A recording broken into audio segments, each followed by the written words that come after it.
James Mattis quits as US Defense Secretary. His protest resignation coming after Donald Trump announced he's withdrawing troops from Syria. He's also said to be planning to pull US forces from Afghanistan. So with Mattis going, who will now try and control an unpredictable president? This is Inside Story.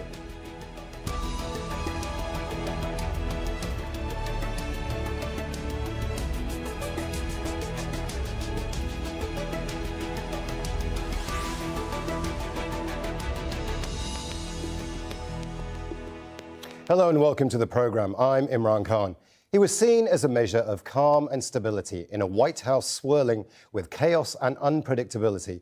Now, James Mattis has resigned as US Secretary of Defense over serious foreign policy differences with Donald Trump. His departure comes as the president ordered a withdrawal of US forces from Syria and suggestions he'll pull thousands out of Afghanistan too. In his resignation letter, Mattis said he believes in treating allies with respect. Trump's announcement certainly took the US's friends by surprise and left many wondering if the US is a dependable ally. We have lots to talk about with our guests in a moment, but first, Mike Hanna has this report from Washington, D.C. All I can say is he is the real deal. He is the real deal. Thank you. President Trump initially surrounded himself with generals.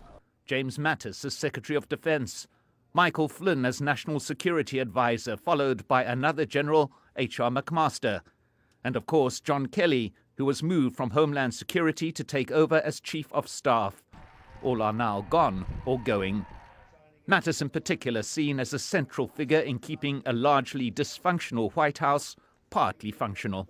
Secretary Mattis was one of the few symbols, the few items of strength and stability in this administration. Everything that indicates stability, everything that indicates strength, everything that indicates knowledge is leaving this administration. When President Trump criticized NATO and threatened to leave it, Mattis was the one reassuring allies behind the scenes. He helped push the president to moderate his position on the GCC crisis. 1, 2, 3. And he was able to get the president to make an open-ended commitment in Afghanistan while loosening restrictions on US troops fighting there. And when Trump tweeted out that he was banning transgender service members, Mattis slow-rolled the order until courts put it on hold. The president's disenchantment was inevitably made public. I think he's sort of a Democrat, if you want to know the truth. It would appear the final straw for James Mattis was what many believe was a unilateral executive decision to withdraw US forces from Syria. The secretary's resignation letter coming less than 24 hours later, making clear the core difference in his belief in multilateralism and respect for allies and the president's lack of either. The letter continues, "Because you have the right to have a Secretary of Defense whose views are better aligned with yours on these and other subjects, I believe it's right for me to step down from my position." This departure is different from the many that have gone before, highlighting like no other the maverick nature of a president that critics insist increasingly spurns advice even on the eve of a possible partial shutdown of government. One that announces the resignation of a respected, if not revered man who served his nation for decades in a tweet.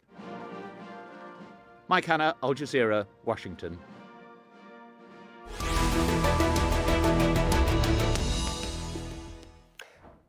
Let's bring in our guest. Joining us from Maryland on Skype is David Roches, Professor of Near East South Asia Center for Strategic Studies at the National Defense University and former Director of NATO Operations at the Pentagon.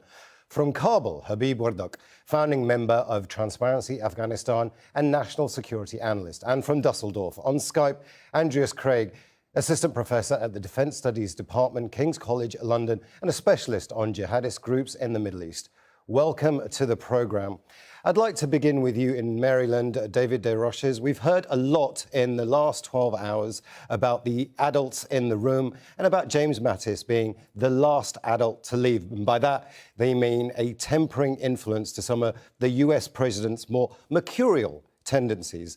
Is that a fair way of describing the current situation? Well, we're not sure. It's certainly a common way of describing the situation. The president is mercurial. The president is not a member of the Washington foreign policy establishment. He conducts himself as a businessman, where it's acceptable to throw out positions and see what the reaction is, even if you don't intend to take them. He insists on tweeting. He's incredibly undisciplined in his public messaging. And I think it's fair to say that he drives the bureaucracy crazy. But there are, other responsible people around him. They may not have the profile stature and the kind of base of support and respect around Washington that Mattis has, but there are still a lot of good people working in government in positions of authority.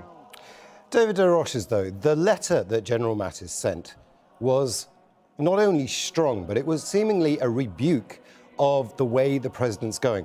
Is the president likely to even listen to this, given his past behavior? The president takes some advice, but I think he has a belief, which his election bore out at least once, that he has his finger on the pulse of America better than the people like me who live within the Washington Beltway have. Andreas Krieg in Dusseldorf, the letter that General Mattis sent was very strong, and it said that the allies were absolutely key. It seems that this White House doesn't really place much faith in its allies, preferring to go its own way. Would that be a correct characterization, do you think? Yes and no. I mean, it's so difficult to put a label on the Trump administration because a lot of the things, as David already pointed out, a lot of it is kind of complex and in many ways also somewhat difficult to put in a box. Because, the Trump White House has said, their big motto is America first, and that has been translated in many ways, a withdrawal from multilateral agreements. It means, a potential he for many, many months was basically putting a question mark behind the U.S.'s integrity in NATO. He was basically saying, we want to withdraw from most of the multilateral commitments that we have around the world if they don't serve our interests directly. However, he's made some U-turns wherever see fit. And I think Mattis was a very important character in ensuring that some of these U-turns that the Trump administration has made, which were very important, particularly on NATO, were his product and were a product of his counsel. And with him gone, we have a lot of hawkish people in very prestigious, high-profile positions. And many of these hawkish individuals might push him to take more hawkish, more outlandish, from a policy establishment point of view, more outlandish decision when it comes to particularly the region of the Middle East, over which I think Mattis very much withdrew. So, I mean, this Trump administration is one that doesn't necessarily believe in multilateralism, only if it really serves their national interests. And the way they have failed to somewhat understand that national interests can be very well served by strong partnerships, has somewhat led to this isolationist view that many have tried to put on the Trump administration. But it's kind of difficult to put him into that box because, as I said, he kind of U-turned a couple of times. David de Roches in Maryland. Andreas Krieg makes a very interesting point there. Whoever comes in next as Secretary of Defense may well be more hawkish on issues like Iran, sanctions on Iran, et cetera, and that may well push the president into a further extreme position. What's the president looking for in his next Secretary of Defense? Will it be somebody like that? Well, he's got enough hawkish. Issues of sanctions are determined primarily by Treasury and State, and he's pretty much comfortable with the guys he has there, and of course, John Bolton. I think, honestly, the next Secretary of Defense is going to focus more on the internal nuts and bolts of running the Department of Defense and rebuilding the Department of Defense that, from the perspective of Trump and his supporters, has been run down in 17 years of fighting, insurgencies in the Middle East that don't really directly affect American interests at this moment, and instead rebuild the capacity to confront near-peer competitors, like if Russia tries to assault the Baltics or if China tries to take Taiwan again. I think he's going to look at that sort of thing. And when you look at his appointments, the elevation of General Mark Milley from Army Chief of Staff to Chairman of the Joint Chiefs of Staff, his message has been rebuilding the Army for massive conventional warfare. The Secretary of the Army, Mark Esper, who is a classmate of Secretary of State Mike Pompeo, his focus has been on emphasizing rebuilding the Army for conventional war. And I think we'll see something like that. So I think we'll see more of a technocrat rather than an ideologue. Let's get the view from Kabul here, clearly a very key US ally. You've heard there from David Roches, there's been this 17-year-long war against insurgents within Afghanistan itself, the American public seemingly fed up of that. What does this potential withdrawal of 7,000 troops, 7,000 US troops from Afghanistan mean for the Kabul government? Well, I think more than any day else, today Afghans are thinking of the 90s, the civil war. The Afghans look at this 7,000 troops withdrawal as a premature withdrawal. We believe that we have had 14,000 plus troops on the ground, and you still have had a lot of casualties inflicted to the Afghan National Army. We have had provinces and districts lost to the Taliban. And when you withdraw 7,000 from the 14,000 you had, I don't think this conveys a very positive image. And the reason we call it a premature withdrawal is because we are yet to strike a deal with the Taliban. This will give a strong moral to the Taliban. The Taliban believe they have the time on their part, where the Americans are now fed up of the 17 years of war. It did not bear any results for them. On the other side, you have the Afghan government, which serves as the local partner for the international community, which is led by the United States. The questions about its competence, its capabilities are yet to be answered. There is still a lot of corruption. There is still division as of coming up with a united front as to deal with Taliban in terms of peace.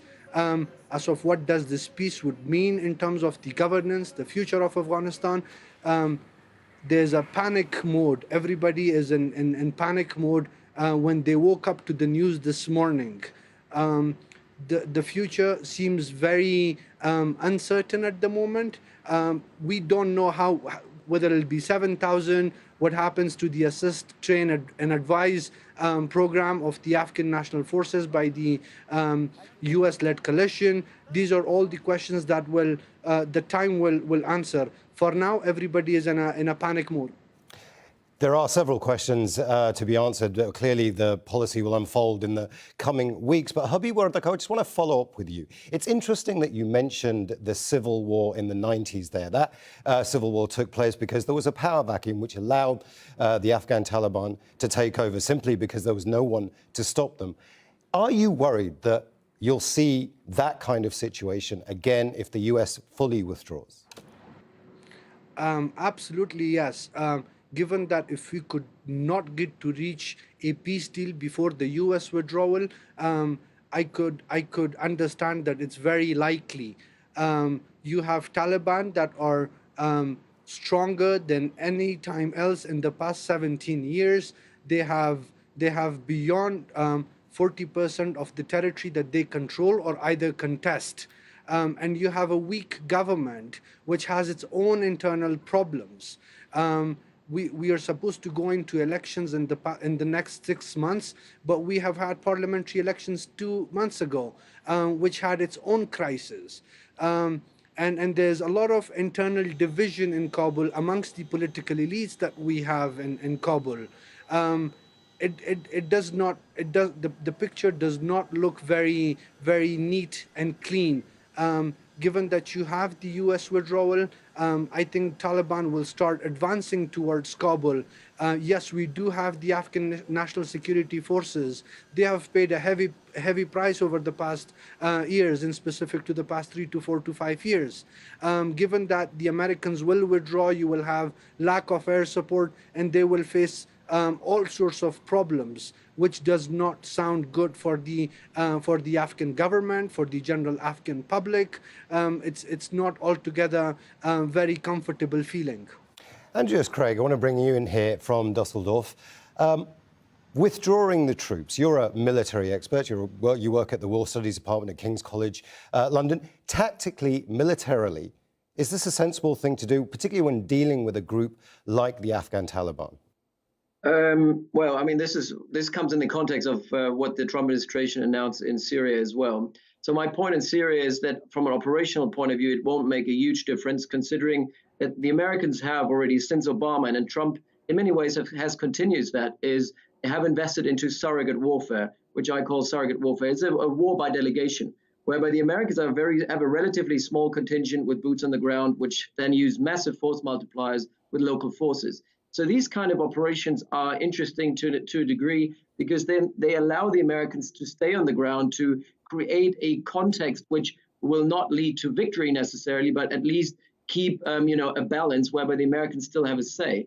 Strategically, however, these both decisions in Syria and Afghanistan are highly problematic, because it sends a signal to allies and opponents across the region, and I include Afghanistan in the region here, that America no longer is interested to basically bear the burden of war and bear the burden of conflict in that region, as they might have done 60 or 70 years. And by withdrawing, especially in Syria now, you're sending also the signal to your allies, and in Afghanistan to the Afghan national forces, you're sending a signal that we're actually no longer necessarily supporting you at the level that we promised, and then kind of exposing them to the risk of the insurgent. At this time in Syria, it might be ISIS, and the other in Afghanistan, it might be ISIS and Taliban. You're basically allowing them to be exposed to that huge risk without sufficient air support, sufficient boots and trainers and directors on the ground. So surrogate warfare is already problematic as it is, but at least it allows the Americans to do a little bit. By withdrawing, you're also sending a signal in Syria to Iran, to Russia, and to Turkey, who are the real big players, that America is no longer interested in being a player in post-conflict Syria. And I think stabilization in both these conflicts, in Syria and in Afghanistan, means you need long-term commitments in order to oversee the stabilization process. By withdrawing, the West now completely loses any way in of determining how stabilization in the future will look like, and in many ways allows the insurgent to regain that ground and fill the gap that is, or the void that was left. I'm going to follow up with you, Andreas Krieg. David de Roches in Maryland said that the next Secretary of Defense may well be about the nuts and bolts of this, possibly more secretary than defense. Do you think that's the way the Defense Department in the US should be going, given the threats and challenges it faces? Yes, I mean, overall, I think if we look at the hybridity of the challenges that the US and the West in general is up against, I think defense has to be written with a small d, which means military is just one of the levers of power that should be concentrated upon, and the new Secretary of State will have to make sure that all these different levers of power in the defense realm, particularly when we talk about information warfare and cyber and so on, that these also are included. And I think a robust and too much of a focus on conventional military operations near peer, as David said, this is something I think is kind of missing the mark. However, I think if you look at the line of people that were up in discussion over the last couple of days in Washington of who could succeed General Mattis, all of these people would share Mattis's point of view of saying, well, the strategy is problematic in Afghanistan and Syria, but if in the end of the day we want some sort of a political outcome, and somewhat of a political outcome that is robust and sustainable, then we also need to keep a bit of the pressure on at least. And withdrawing means we're withdrawing our operational military assets, but also our potential diplomatic and strategic assets by bringing people around the table to discuss. So that is the problem. I don't think anybody in the Defense Department right now will, or whoever will succeed, will say that's actually a good idea, because we do need the military lever in these two conflicts in order to facilitate a diplomatic solution. David de Roches, let's just talk about domestic politics here. How much of this is the US President Donald Trump fulfilling a campaign promise? How much of this is actually just politicking? He said he was going to get the Americans out of unpopular and unwinnable wars. Yeah, boy, that's a really good question, and I think you put your finger right on it. One thing that's really important to this president is that he wants to be able to go to the American people and say, look, I told you I'd do something, I did it. And particularly at the Syria decision, if you looked at it, people forget, but a year ago to the day, the Saudis and our other security partners in the Gulf said, hey, we don't want the United States to leave Syria. It's important to confront Iran there. the president said, all right, we'll stay, but I'm going to revisit this position in a year. And I believe it was within a day of a year or close to that. So when the president says something, he means it. And he is good at gauging public opinion, particularly outside of, the bubble I live in. Places like Wisconsin, Michigan, Pennsylvania, where it was felt he didn't have a chance, traditional Democratic strongholds. These guys are saying, what has 17 years of war in Afghanistan gotten us? When I deployed to Afghanistan in 2002, my son was 6 months old, and I had a beautiful mane of hair. And now my son's got a beard, and you have what you see before you. In Kabul, Habib Wardak, I want to come to you. Is it time for the Afghans to look for another more reliable ally than the US government? Is it time to start to look to India, for example, Pakistan, China? It's a very difficult question. With the Afghan government, Afghanistan at large does not enjoy a very healthy relationship with Pakistan, and India is quite far off. I think it's very important for the Afghan government and for the Afghans to focus on fixing the Afghan problem inside Afghanistan. It's much more important than going and looking for yourself an ally in the region. One thing is for sure that nobody could replace the United States. In terms of the financial aid that is given to the Afghan government, the international credibility that has been given to the Afghan government, and the military aid. It is very important for the Afghans to focus on solving the problem inside Afghanistan. But the $1 million question will be, are the Taliban willing to talk to the Afghan government? Because Taliban's stand is very hawkish in terms of that they would want to talk to the Americans and not the Afghan government, believing that the Afghan government is a puppet regime. It's the Americans who topple their regime, so that the Americans are acting as an invader force in Afghanistan, and they'll talk to the Americans alone. And Taliban being a non-state actor and going to a negotiating table and talking to the Americans about the future of Afghanistan in terms of peace, in terms of the future government, I think they're already winning on political front as well. They have been fighting quite hard over the past 17 years and advancing quite rapidly, especially over the past 4 to 5 years, meaning winning militarily. And now they're scoring politically as well. It is not a good sign for the Afghan government and for the Afghan people at large. To reiterate my point, I think it's very important to focus on how we can reach to a peace deal inside Afghanistan. India cannot come and replace the United States. China, it'll be difficult for China to come and replace the United States. And in other words, we just got to fix our own problem. We are running out of time, but I do want to end with you, David Roches, there in Maryland. You've heard what Habib Wardak in Kabul had to say, that it is time for the Afghans to step up and solve their own problems. Almost this will be seen as a victory for President Donald Trump if that happens, but it's unlikely to happen, isn't it? Yeah, I mean, look, the problem with the Afghan government has been the same problem since 2003. And, the problem is, just what Habib said, corruption, inefficiency, all these institutions of the Afghan government, in spite of millions of dollars. There's a lot of SUVs and restaurants in Kabul. The population of Kabul is tripled since I was there. But what has it done outside of the area that the international forces secure? And it's a real tragedy for the Afghan National Security Forces that they've been fighting and dying for a government that's still not very good. So if the Afghans were to solve it, I think it would be a lot easier for America to continue to support it. But, the litany, and senior officials of both parties have said, and military officers like General Dan Bolger have just said, hey, man, it's just time to go. We've lost. We only haven't admitted it.